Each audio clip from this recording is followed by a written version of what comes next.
கிறிஸ்துவுக்குள் அன்பான தேவனுடைய பிள்ளைகளே, ஆண்டவராய் இயேசு கிறிஸ்துவின் நாமத்தில் உங்களை அன்புடன் வாழ்த்துகிறேன். இந்த ஜூலை மாதம் 1ஆம் தேதி ஒரு வாக்குத்தத்த செய்தியோடு உங்களை சந்திப்பதிலே மிக மகிழ்ச்சி அடைகிறேன். சங்கீதம் 89 17வது வசனத்தை இந்த மாதத்திற்காக வாக்குத்தத்தமாக நம்ம தியானிக்க போகிறோம். நீரே அவர்கள் பலத்தின் மகிமையாய் இருக்கிறீர், உம்முடைய தயவினால் எங்கள் கொம்பு உயரும். இந்த வசனத்தை நம்ம படிக்கும் பொழுது உம்முடைய தயவினால் எங்களுடைய கொம்பு உயரும் என்று எழுதப்பட்டிருக்கிறது. இந்த வார்த்தையை கேட்டுக்கொண்டிருக்கிற அருமையானவர்களே, இந்த மாதத்தில் தேவன் நமக்கு சொல்லுகிற வார்த்தை என்னவென்றால், ஆண்டவருடைய தயவினாலே நம்முடைய கொம்பு உயரும் என்று பார்க்க முடிகிறது. ஒருவேளை நீங்கள் இந்த வசனத்தை கேட்கும்போது உங்கள் இருதயத்தில் கொம்பு உயரும் என்றால் என்ன கொம்பு உயரப்போகிறது என்று நீங்கள் கேட்கலாம். நமக்கு வேதத்தில் அழகாக வாசிக்கும்போது 1 சாமுவேலின் புஸ்தகம் 2ஆம் அதிகாரத்தை நம்ம வாசித்தால், அங்கு அன்னாள் தன்னுடைய வாழ்க்கையில் அவளுடைய கொம்பை உயர்த்துகிற கர்த்தரை குறித்து அவள் சொல்லுகிறதை பார்க்கிறோம். 1வது வசனம் இப்படி சொல்லுகிறது: அப்பொழுது அன்னாள் ஜெபம் பண்ணி, என் இருதயம் கர்த்தருக்குள் களி கூறுகிறது, என் கொம்பு கர்த்தருக்குள் உயர்ந்திருக்கிறது, என் பகைஞரின் மேல் என் வாய் திறந்திருக்கிறது, உம்முடைய ரட்சிப்பினாலே சந்தோஷப்படுகிறேன். இந்த இடத்துல நம்ம வாசிக்கும்போது அன்னாளுடைய வாழ்க்கையில் ஒரு மிகுந்த மகிழ்ச்சியான ஒரு வேளை இது. கொம்பு ஆண்டவருடைய தயவினாலே நம்முடைய கொம்பு உயர்த்தப்படும் என்று சொன்னால் என்ன அர்த்தம்? நம்முடைய துக்கமெல்லாம் முடிந்து நம்ம கடந்த நாட்களில் அனுபவித்த நிந்தைகள், அவமானங்கள், வேதனைகள், பழிச்சொல்லுகள், அற்பமாய் எண்ணப்படுகிற சூழ்நிலைகள், இது நடுவிலெல்லாம் ஆண்டவராகிய தேவன் நம்முடைய கொம்பை உயர்த்துவேன் என்று வாக்கு பண்ணுகிறார். உங்கள் வாழ்க்கையில் நீங்கள் பலவிதமான நிந்தை, அவமானம், ஏளனம், புறக்கணிப்பு, அற்பமாய் எண்ணப்படுகிற சூழ்நிலைகள், இதெல்லாம் உங்கள் வாழ்க்கையில் இருக்கும் என்றால், இந்த மாதத்தில் நீங்கள் விசுவாசித்தால் உங்களுடைய கொம்பை ஆண்டவர் தம்முடைய தயவினாலே உயர்த்துவேன் என்று வாக்கு பண்ணுறார். அன்னாளை பற்றி நாம் உங்களுக்கு அதிக விவரித்து சொல்ல வேண்டியதில்லை. ஏன்னா பைபிள் வாசிக்கிறவங்களுக்கு அன்னாள் என்கிற அந்த பெண்ணை பற்றி நன்றாக தெரியும். ஒருவேளை நீங்கள் பைபிள் வாசிக்காதவர்களாக இந்த செய்தியை முதல்ல பார்க்குறீங்கன்னா உங்களுக்காக நான் சொல்லுகிறேன். அன்னாள் என்கிற ஒரு பெண் இருந்தாள். அவளுடைய கர்ப்பம் அடைக்கப்பட்டிருந்தது. அவளுக்கு குழந்தை பாக்கியம் இல்லாமல் மிகவும் கஷ்டப்பட்டு கொண்டே இருந்தாள். அவளுடைய கணவருக்கு இன்னொரு மனைவியும் கூட இருந்தாள். அவளுக்கு பிள்ளைகள் இருந்தது. ஆனால் இந்த அன்னாளுக்கு பிள்ளைகள் இல்லை. இப்போ பிள்ளை இருக்கக்கூடிய அந்த பெண், அவளுடைய பெயர் பெனினாள். அவள் இந்த குழந்தை இல்லாத அன்னாளை ஒவ்வொரு நாளும் நிந்தித்து பரிகாசம் பண்ணி ஒவ்வொரு நாளும் அவளை வேதனைப்படுத்தி கொண்டே இருப்பாள். ஆனால் இப்படி வேதனைப்படுத்தி கொண்டிருக்கிற அந்த சூழ்நிலையில் இந்த அன்னாளுடைய இருதயம் மிகவும் நொறுங்கி வேதனைப்பட்டு, நிந்தை தாங்க முடியலை, பரிகாசம் தாங்க முடியலை, அற்பமாக அவள் எண்ணப்படுகிறாள். அவளை இந்த பெனினாள் மிகவும் வேதனை மனமடிவாக்கி கொண்டே இருந்தாள். ஆனால் அந்த சூழ்நிலையில் அன்னாள் என்ன செய்தால் தெரியுமா? தேவனிடத்தில் போய் ஆண்டவருடைய சமூகத்தை நோக்கி அவள் விண்ணப்பம் பண்ணினாள் என்று வேதத்தில் நம்ம பார்க்க முடிகிறது. அவள் தேவனுக்கு முன்னால் போய் அழுகிறாள். அவளுக்கு ஒன்றும் பேசுகிறதுக்கே முடியல. நீங்கள் வேதத்தில் படித்து பார்த்தீங்கன்னா, அவள் ஜெபம் பண்ணி கொண்டிருந்த போது அவள் வாயிலிருந்து வார்த்தைகள் புறப்படவில்லை. அவளுடைய ஜெபத்தை அங்கிருந்த ஊழியக்காரராகிய ஏலி என்பவர் கவனித்து கொண்டிருந்தார். அவள் தன்னுடைய இருதயத்தில் பேசினாள் என்று 13வது வசனம் சொல்கிறார். என்னை கேட்கிற அருமையானவர்களே, உள்ளத்தில் அடக்கி வைத்து கொண்டு, வேதனை அடக்கி வைத்து கொண்டு, யார்கிட்ட சொன்னால் பதில் கிடைக்கும் என்று ஏக்கத்தோடு இருந்த அன்னாள் யார்கிட்டையும் தன்னுடைய வேதனையை சொல்லலை. எந்த மனுஷங்கிட்டையும் தன்னுடைய பிரச்சனையை சொல்லலை. அங்கிருந்த ஊழியக்காரர்கிட்ட கூட தன்னுடைய பிரச்சனையை சொல்லாமல் உள்ளத்தில் அடக்கி வைத்து கொண்டு அவள் கர்த்தருடைய சந்நிதியில் வெகு நேரம் விண்ணப்பம் பண்ணினாள் என்று 12வது வசனம் சொல்கிறார். வெகு நேரம்.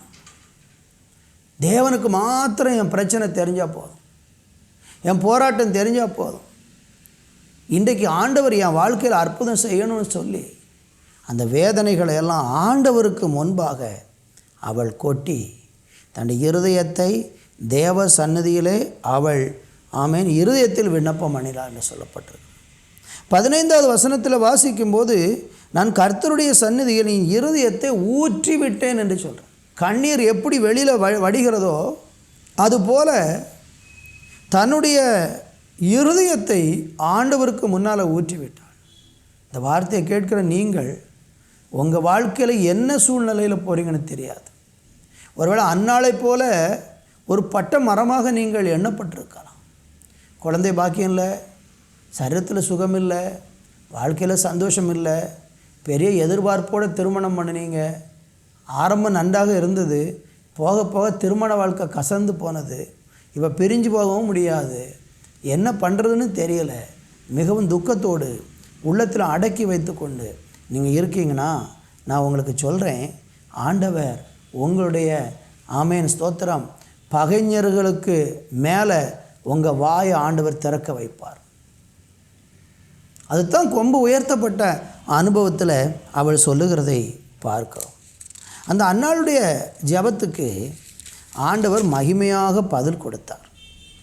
ஆண்டவர் அந்த வருஷத்திலேயே அவளுக்கு ஒரு பலனை கட்டளையிட்டு அவளுக்கு ஒரு ஆண் குழந்தையை கொடுத்தார். அந்த குழந்தைக்கு சாமுவேல் என்று பெயரிடுகிறதை பார்க்கிறோம். ஆனால் அவள் அந்த குழந்தையை கொடுப்பீர் என்றால் அந்த குழந்தையை நான் கர்த்தருக்காக கொடுப்பேன் என்று தேவ சமூகத்தில் பொருத்தனையும் பண்ணிவிட்டாள். இப்பொழுது அவளுக்கு ஒரு ஆண் குழந்தை பிறந்து விட்டது. மிகுந்த சந்தோஷம் அவளுக்கு. அந்த சந்தோஷத்தில் சொன்ன வார்த்தை தான் 2ஆம் அதிகாரம் 1ஆம் வசனத்தில் இருக்கிறது. அப்பொழுது அன்னாள் ஜெபம் பண்ணி, என் இருதயம் கர்த்தருக்குள் களி கூறுகிறது. நான் சொல்லுகிறேன், இவ்வளவு நாளாக மனக்லேசத்தோடு கூட, துக்கத்தோடு கூட, வேதனையோடு கூட நீங்கள் இருக்கிறீர்கள் என்றால் நான் உங்களுக்கு சொல்லுகிறேன், ஆண்டவர் உங்களுடைய துக்கத்தை மாற்றப் போகிறார். 1:15 சொல்லப்பட்டிருக்கிறது, நான் மனக்லேசம் உள்ள ஸ்திரீ, நான் திராட்சரசமாகிலும் மதுவானும் ஆகிலும் குடிக்கவில்லை. அருமையானவர்களே, மனக்லேசத்தில் சந்தோஷமே அனுபவிக்கல அவள் வாழ்க்கையில். அவளுக்கு சந்தோஷத்தை கொடுக்கறதுக்கு கணவர் இருந்தார். அவர் ரொம்ப அன்பான மனுஷன்தான். ஆனால் அவளுடைய இருதயத்தை ஆற்ற ஒரு மனுஷனால் முடியலை. அந்த அன்னாள் என்ன செய்தாள்? ஆமேன், அவளுக்கு ஜெபத்துக்கு பதிலாக ஒரு மகனை பெற்றபோது அவள் சொல்லுகிறாள், என் இருதயம் கர்த்தருக்குள் களி கூறுகிறது, என் கொம்பு கர்த்தருக்குள் உயர்ந்திருக்கிறது. பார்த்தீங்களா? ஜெபம் பண்ணும்போது, நீங்கள் தேவனை நோக்கி விண்ணப்பம் செய்யும் போது ஆண்டவராகிய தேவன் நம்முடைய கொம்பை உயர்த்தி கர்த்தருக்குள் களி கூறுகிற அளவுக்கு தேவன் நமக்கு உதவி செய்வார். அடுத்து சொல்கிற பாருங்க, என் பகைஞர் மேல் என் வாய் திறந்திருக்கிறது. இவ்வளோ நாள் அவளுடைய வாய் அடைக்கப்பட்டிருந்துச்சு. அநேகர் அவளிடத்தில் கேட்டார்கள், அன்னாளே உனக்கு ஏன் குழந்தை இல்லை, ஏன் நீ இப்படி இருக்கிற? அநேகர் வந்து விசாரித்த போது வாயே திறக்க முடியவில்லை. நிந்தித்தவர்களுக்கு முன்பாக வாய் திறக்க முடியவில்லை. வாய் அடைத்து கொண்டு உள்ளத்துக்குள்ளேயே வேதனைப்பட்டு கொண்டிருந்த அன்னாள் சொல்லுகிறாள், ஸ்தோத்திரம், என் பகைஞர் மேல் என் வாய் திறந்திருக்கிறது. இந்த வார்த்தையை கேட்டுக்கொண்டிருக்கிற என் அன்பு தேவனுடைய பிள்ளைகளே, உங்கள் வாழ்க்கையில் இன்றைக்கி உங்கள் கொம்பு உயர்த்தப்படணும்னு நீங்கள் விரும்புகிறீங்களா? இன்றைக்கி நீங்கள் நிந்திக்கப்பட்ட இடத்துல தலை நிமிரன்னு விரும்புகிறீங்களா? இந்த ஜூலை மாதத்தில் அதை நீங்கள் எதிர்பார்க்குறீங்களா? விசுவாசிங்க. நான் சும்மா இந்த வார்த்தையை பேசலை, ஜெபித்து கர்த்தர் தந்த வார்த்தையை இன்றைக்கி உங்களோட பேசிக்கொண்டு இருக்கிறேன்.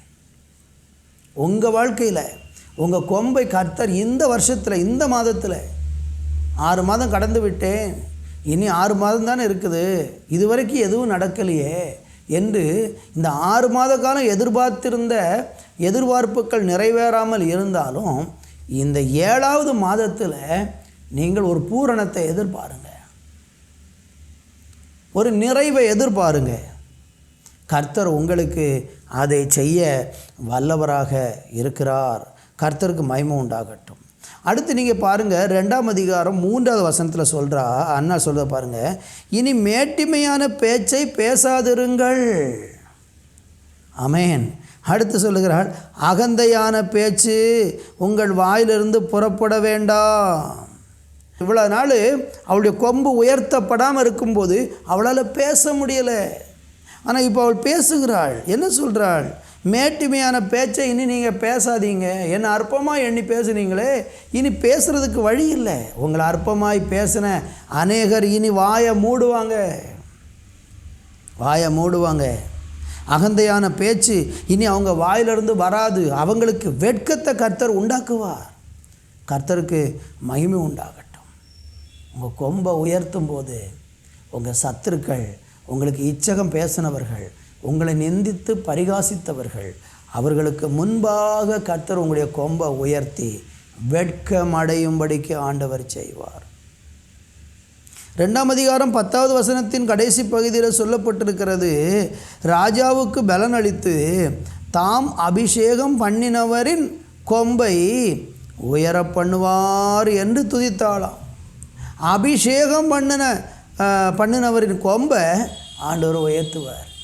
இந்த வார்த்தையை கேட்டுக்கொண்டிருக்கிற என் அருமையான தேவனுடைய பிள்ளைகளை, நீ தேவனால் தெரிந்து கொள்ளப்பட்ட ஒரு மகனாக, ஒரு மகளாக நீங்கள் மாறினீங்கன்னா, கர்த்தரால் நீங்கள் அபிஷேகம் பண்ணப்பட்டவர்களாய் உங்களை வாழ்க்கையை ஒப்பு கொடுப்பீங்கன்னா, ஸ்தோத்திரம், உங்கள் கொம்பை கர்த்தர் உயர்த்த பண்ணுவார். நீங்கள் துதிக்கும்படி, தேவனை துதிக்கும்படி தேவன் உங்களுக்கு உதவி செய்வார். ஆனால் சங்கீதத்தில் படிக்கும்போது 75ஆம் சங்கீதம் 10வது வசனத்தில் படிச்சிங்கன்னா, துன்மார்க்கரின் கொம்பை வெட்டி போடுவேன் அப்படின்னு கர்த்தர் சொல்கிறார். துன்மார்க்கமாக ஒரு மனுஷன் வாழ்ந்துக்கிட்டு இருந்தாம்னா அவனுடைய உயர்வு, அவனுடைய மேன்மை, அவனுக்கு கொடுத்துருக்கக்கூடிய அந்த உயர்ந்த ஆசீர்வாதங்களை கர்த்தர் அழிச்சு போட்டுருவார்.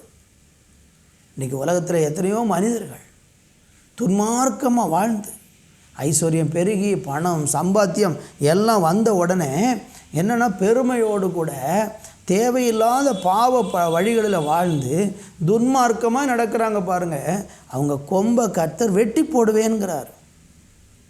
அப்படி சொல்லிட்டு சொல்கிறாரு, நீதிமானுடைய கொம்பு உயர்த்தப்படும். யாருடைய கொம்பை கர்த்தர் உயர்த்துவார்? எல்லாருடைய கொம்பை உயர்த்த மாட்டார்.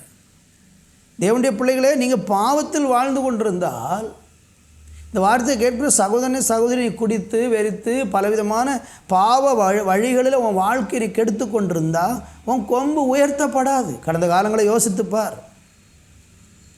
ஏன் உன் கொம்பு உயர்த்தப்படலை? ஏன் உன் வாழ்க்கையில் நீ எதிர்பார்க்குற ஒரு மேன்மையை காண முடியல? நீ இன்னும் மற்றவங்களுக்கு முன்னால் நிந்தனையும் பரிகாசமும் ஏளனத்துக்கு காரணமாகிறதுக்கு காரணமாக இருப்பதற்கு காரணம் என்ன? உன்னுடைய வாழ்க்கையில் நீ துன்மார்க்கமாய் வாழுகிறது தான் அதற்கு காரணம். இன்றைக்கி உன் துன்மார்க்க வழியை விட்டு நீ தேவன் பக்கம் திரும்பினால், மனம் திரும்பினால், இன்றைக்கி ஆண்டவர் சொல்கிறாரு, நீதிமானுடைய கொம்பை தேவன் உயர்த்துவார். நீதிமானுடைய கொம்பு உயர்த்தப்படும். Praise the Lord. நீதிமானுடைய கொம்பு உயர்த்தப்படும். உன் கொம்பை கர்த்தர் நீ நீதிமானாய் மாறும்போது, எப்படி நீதிமானாக மாறுறது? யார் நம்மளை நீதிமான் ஆக்குறது? இயேசு கிறிஸ்துடைய ரத்தம்தான் நம்மளை நீதிமானாக மாற்றும். நீ உன்னுடைய பாவத்தை எல்லாம் அறிக்கை செய்து, எனக்கு நீ பாவ வழி வேண்டாம், நான் மனம் திரும்புகிறேன், என்னை கழுவி சுத்தமாக்கும் ஆண்டவரே, நான் ஒரு பாவி என்று நீ உன்னை ஒத்துக்கொண்டு உன் பாவத்தை அறிக்கை செய்து விட்டு மனம் திரும்பினால் தேவன் உன்னை நீதிமானாக்குவார். அப்படி நீதிமானாக்குற மனுஷனை, நீதிமானாக்கக்கூடிய மனுஷிய, அவனுடைய கொம்பை கர்த்தர் உயர்த்துவார்.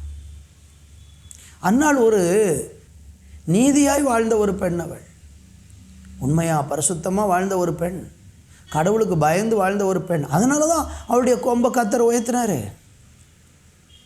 பாவத்தில் வாழ்கிறவனுடைய கொம்பை தேவன் உயர்த்த மாட்டார்.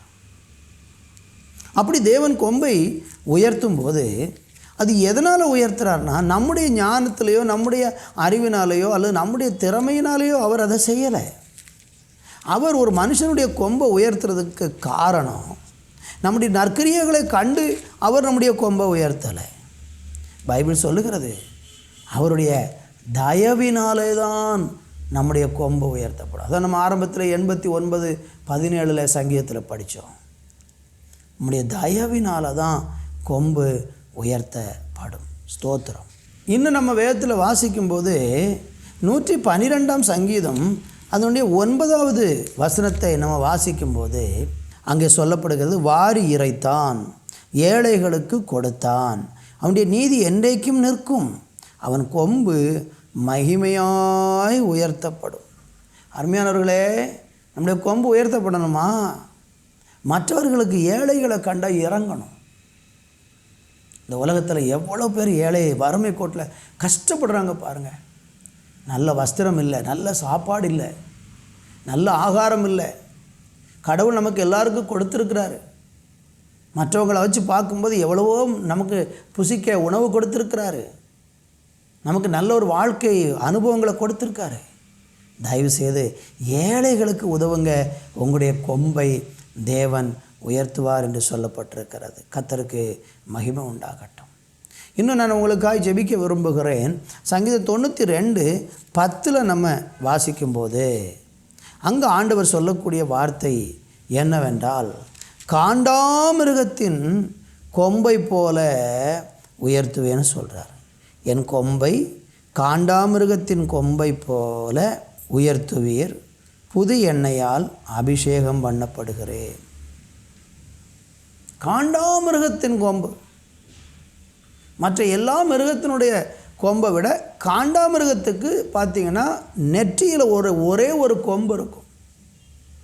அந்த கொம்பு ரொம்ப பலமானது, அது ரொம்ப உறுதியானது. அந்த கொம்புனால் தாக்கப்பட்டால் பெரிய யானைகளே கீழே விழுந்துவிடும். பெரிய பெரிய மிருகங்களை கூட இந்த காண்டாமிருகத்தின் கொம்பினால் தாக்கினால் அது செத்து போகும். அப்படியானால் தெய்வம் நம்முடைய கொம்பை ரொம்ப பலமுள்ள கொம்பாக உயர்த்துவதாக வாக்கு பண்ணுறார். இந்த வார்த்தையை கேட்டுக்கொண்டிருக்கிற என் அன்பு தேவனுடைய பிள்ளைகளே, உங்கள் வாழ்க்கையில் இந்த ஜூலை மாதத்தில் உங்கள் கொம்பை உயர்த்துவேன்னு ஆண்டவர் வாக்கு பண்ணுறார். நீங்கள் செய்ய வேண்டியது என்ன? நீங்கள் செய்ய வேண்டியது என்ன? ஆண்டவருக்கு முன்னால் வாங்க. ஏதாகிலும் பாவவழி இருக்கிறதா? நீதிமானுடைய கொம்பைத்தான் உயர்த்துவேன் இருக்கிறாரு. பாவ வழிகள் இருந்தால் இந்த பாவழிகளை விட்டு மனம் திரும்பி இன்றைக்கி தேவனுக்குள்ளே வந்தால் அன்னாளுடைய கொம்பை உயர்த்தி சத்துருக்களுக்கு முன்னால் அவளை மகிமைப்படுத்தினது போல உங்களையும் மகிமைப்படுத்துவார். நல்ல பிதாவே, இந்த வேலைக்காக நன்றி. இந்த அருமையான நாளுக்காக ஸ்தோத்திரம். ஆண்டவரே, இந்த மாதம் முழுவதும் உங்கள் அபிஷேகம், உங்கள் வல்லமை, உங்கள் பாதுகாப்பு எங்கள் மேலே உண்டாகணும். எங்கள் கொம்பு உயர்த்தப்படணும். அநேகருக்கு முன்பதாக இந்த மாதங்கள் 6 மாதங்கள் நிந்தைகளை மட்டும்தான் பார்த்துருக்குறோம். இனி நிந்தை அல்ல, கொம்பால் தேவனை எங்களுடைய கொம்பை உயர்த்தி அநேகருக்கு முன்பாக எங்களுடைய வாயை நீங்கள் திறந்து வைக்கப் போகிறதற்காக உமக்கு நன்றி சொல்லுகிறோம். நம்முடைய பிள்ளைகளை ஆசீர்வதித்து இந்த மாதம் முழுவதும் அற்புதமாய் நடத்தும். இயேசுவின் நாமத்தில் பிதாவே, ஆமேன், ஆமேன்.